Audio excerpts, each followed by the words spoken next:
कैसा लागत तनी हम? बहुत अच्छा लगत अरे। हम जाना तनी हम बहुत अच्छा लागत तनी। तनते बताइबो हम कैसा लगत तनी। रोगो सुंदर बा। अच्छा बहुत बोल जेबे, एक गिलास पानी लेके आइबे जो।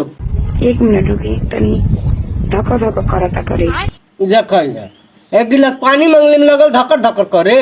धको धको देख खैले में नहीं पादनी। धीरे से चलनी है, कस के ना, ठीक है? धीरे से पाता जोर से पादू तब बसाए खाइए। एक काम करो होगा, देख जाओ हम खिया तो खाए पड़ी नीमक रोटी। जब सकान ना रहा खियावे के तो काहेला बिया कोई नहीं? कॉले नहीं तो कॉले के कोला का बिया करे के? हमार बाबा कहना उ लोग कुछ जान लबलबा हुआ करे। बस प्यार करे आवेला, चुमा ले आवेला।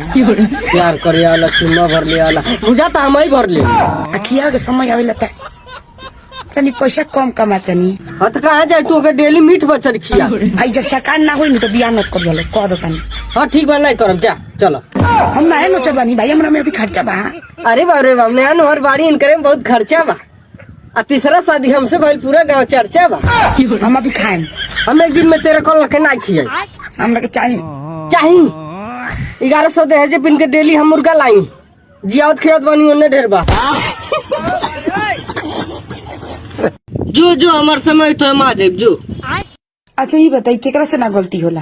हाँ हमारे सोला चला जा। केकरा से गलती ना होला दुनिया में? अभी तो मतलब है कि आदमी कह दिलक तो आदमी के छोड़ दी। वो तू चाल रंग बा तो तू के छोड़ा ही पड़। काहे छोड़नी हम? रात करेजा पे रहे और करेजा पे बैठे। अरे तू हमार करेजा पर हमार सीना पर कबड्डी खेल बकरी, गलती काहे करती यारू? अब गलती ना हुई, रहो आ जाई। ये बताओ 2-4 मिला रोज हमसे मिले आवता ना कौन, वही बीच में कौन जरूर भोज पदले गलती से पात देनी है तो गलती से पात दिलू तो तन धीरे से पात दिले रह तू। हम कोशिश करनी है धीरे से छोड़े के, कस के छूट गए फट फट फट फट। भाई रे बाप रे। हाँ तो गलती से पात दिलू तो यार छाती ना पीटो, चलो हटो। बता छोड़ दे लग रे दादा। वो तू चालू हम ना पा दे ले हमार भात रहा। अरे हमार बता रहा जब जब पादा तन हो जाता लफड़ा। पादा तू अब हम घरे और ना आई। अब ना पादा।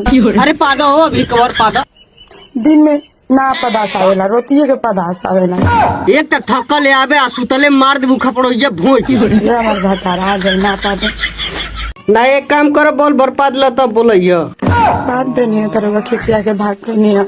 हम खुद गलतीदार बनी, ला के धो देनी 1 किलो मुरैया हुआ खा खा मारे लू खोप रही भोज भाई।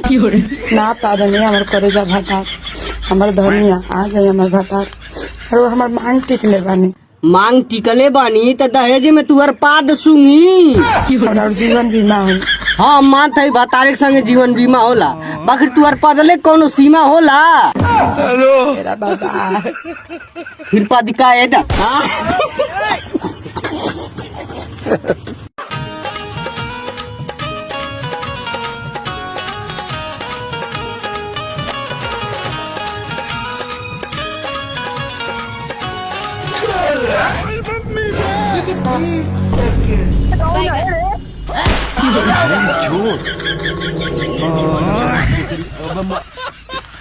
मार के छोड़ो।